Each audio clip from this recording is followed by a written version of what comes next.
اگر آپ اسپین میں ہیں اور آپ نے ہولوکاسٹ کو جسٹیفائی کر دیا اور یہ کہا کہ ہاں بھائی بالکل ٹھیک ہوا تھا, تو آپ کو فوراً مجرم قرار دیا جائے گا, 2 سال کے لیے آپ کو جیل میں ڈال دیا جائے گا. اسی طریقے سے فرانس میں 2 سال کی قید ہے, جرمنی میں 10 مہینے کی قید ہے.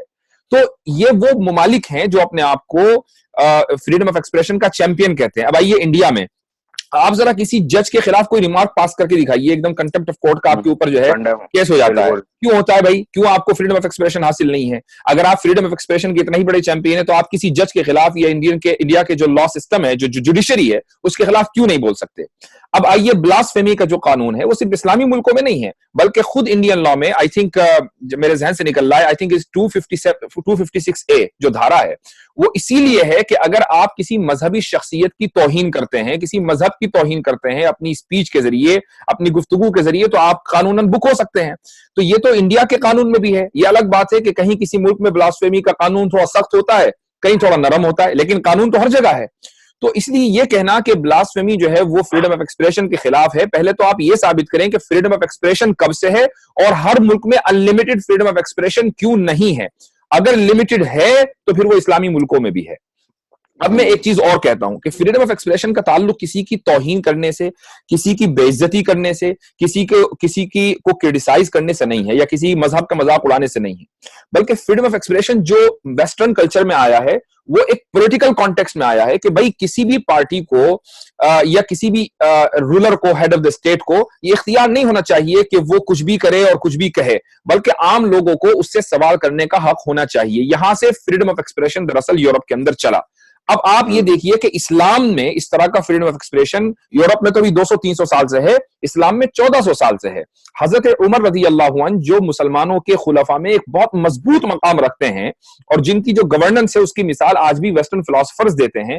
ایک بڑھیا نے حضرت عمر رضی اللہ عنہ جب وہ خطبہ دے رہے تھے, تقریر کر رہے تھے, تو بڑھیا نے ان سے پوچھا کہ اے عمر, پچھلی مرتبہ جو تم نے چادر اوڑھی ہوئی تھی آج وہ کہاں ہے؟ آج تو تم نے دوسری چادر اوڑھی ہوئی ہے, یہ چادر تمہارے پاس کہاں سے آئی؟ اب آپ سوال یہ دیکھیے کہ ایک بڑھیا نے, ایک عام عورت نے مسجد میں سب کے سامنے حضرت عمر پر کس چیز کا الزام لگایا؟ کرپشن کا الزام لگایا. یہ الزام کرپشن کا ہے. اور ایک عام آدمی نے ہیڈ آف دا اسٹیٹ کے اوپر, پریزیڈنٹ کے اوپر, جو خلیفہ ہے سب سے بڑا, سب سے مضبوط, حضرت عمر کو وہیں پر اس کو ایکسپلینیشن دینی پڑی کہ یہ چادر میری ہے اور کسی کہیں سے مانگی ہوئی, کہیں سے گفٹڈ, یا کہیں سے میں نے اٹھائی نہیں ہے, یا مسلمانوں کا جو ٹریجری ہے, بیت المال ہے, وہاں سے میں نے نہیں لی ہے, بلکہ یہ میری اپنی ذاتی ملکیت ہے. ایک چادر کے بارے میں ایک بڑھیا سوال کر رہی ہے. تو حضرت ابوبکر رضی اللہ عنہ جب خلیفہ بنے, پہلا جو خطبہ انہوں نے دیا اور پہلی مرتبہ تقریر کی, تو حضرت ابوبکر نے ایک بہت عظیم بات کہی. انہوں نے کہا کہ مجھے تم پر ذمہ دار بنایا گیا ہے اے لوگوں, اگر میں نے اچھا کیا, کوئی اچھا کام کیا تو تم میری مدد کرنا, اور اگر میں نے کوئی برا کام کیا تو تم مجھے سیدھا کرنا. یہی فریڈم آف ایکسپریشن ہے. وہ اپنی عوام کو فریڈم آف ایکسپریشن کا حق دے رہے تھے کہ میں جہاں غلط جاؤں تو مجھے فوراً سیدھا کر دینا. یہ ہے اسلام میں فریڈم آف ایکسپریشن کا مطلب. اب آج اس ٹرم کو لوگوں نے غلط سمجھ لیا اور اس کا استعمال سب سے زیادہ اسلام کے خلاف اور نبی کریم صلی اللہ علیہ وسلم کے جانے. اور مفتی صاحب, وہ جب بھی بلاسفیمی کا جب بھی مسئلہ ہوتا ہے تو عربک یا اسلامک اسٹیٹ کو ہی پوائنٹ آؤٹ کیا جاتا ہے کہ یہاں پر گردن کاٹنے کا ہے, یہاں پر 10 سال کی سزا ہے, یہاں پر 20 سال کی سزا ہے. لیکن آپ کا میں بہت شکر گزار ہوں کہ آپ نے ہمارے نالج میں اضافہ کیا کہ صرف عربک اسٹیٹ یا اسلامک اسٹیٹ میں ہی نہیں ہے, اور ملکوں کے اندر بھی یہ چیز اویلیبل ہے. وہ اور ابھی ہالینڈ کے اندر جو ڈرامہ ہوا ہے, یہ کیا وہ شخص ہولوکاسٹ کے اوپر کارٹون کا کر سکتا ہے کوئی کمپٹیشن؟ مجھے یاد ہے کہ کچھ سال پہلے ایران کے پریزیڈنٹ نے, احمدی نژاد نے, ایک اعلان کیا کہ جی ہم ہولوکاسٹ کے اوپر ایک کارٹون کمپٹیشن کریں گے.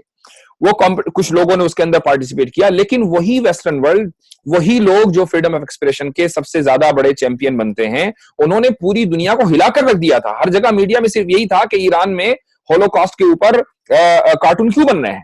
آج وہ لوگ کہاں چلے گئے کہ جب نبی کریم صلی اللہ علیہ وسلم کے اوپر جو ہے کارٹون بنتے ہیں, اور یہ لوگ جو ہندوستان میں بیٹھے ہوئے جو نہ 3 میں نہ 13 میں ہیں, بھارت میں بیٹھنے والے لوگ جو نہ 3 میں نہ 13 میں ہیں, وہ سب سے زیادہ اس چیز کو پروموٹ کر رہے ہیں. بھائی آپ کا اس سے کیا واسطہ, کیا لینا دینا؟ نہ آپ ہالینڈ کے ہیں اور نہ ہی آپ کا اس سے کوئی واسطہ مطلب ہے.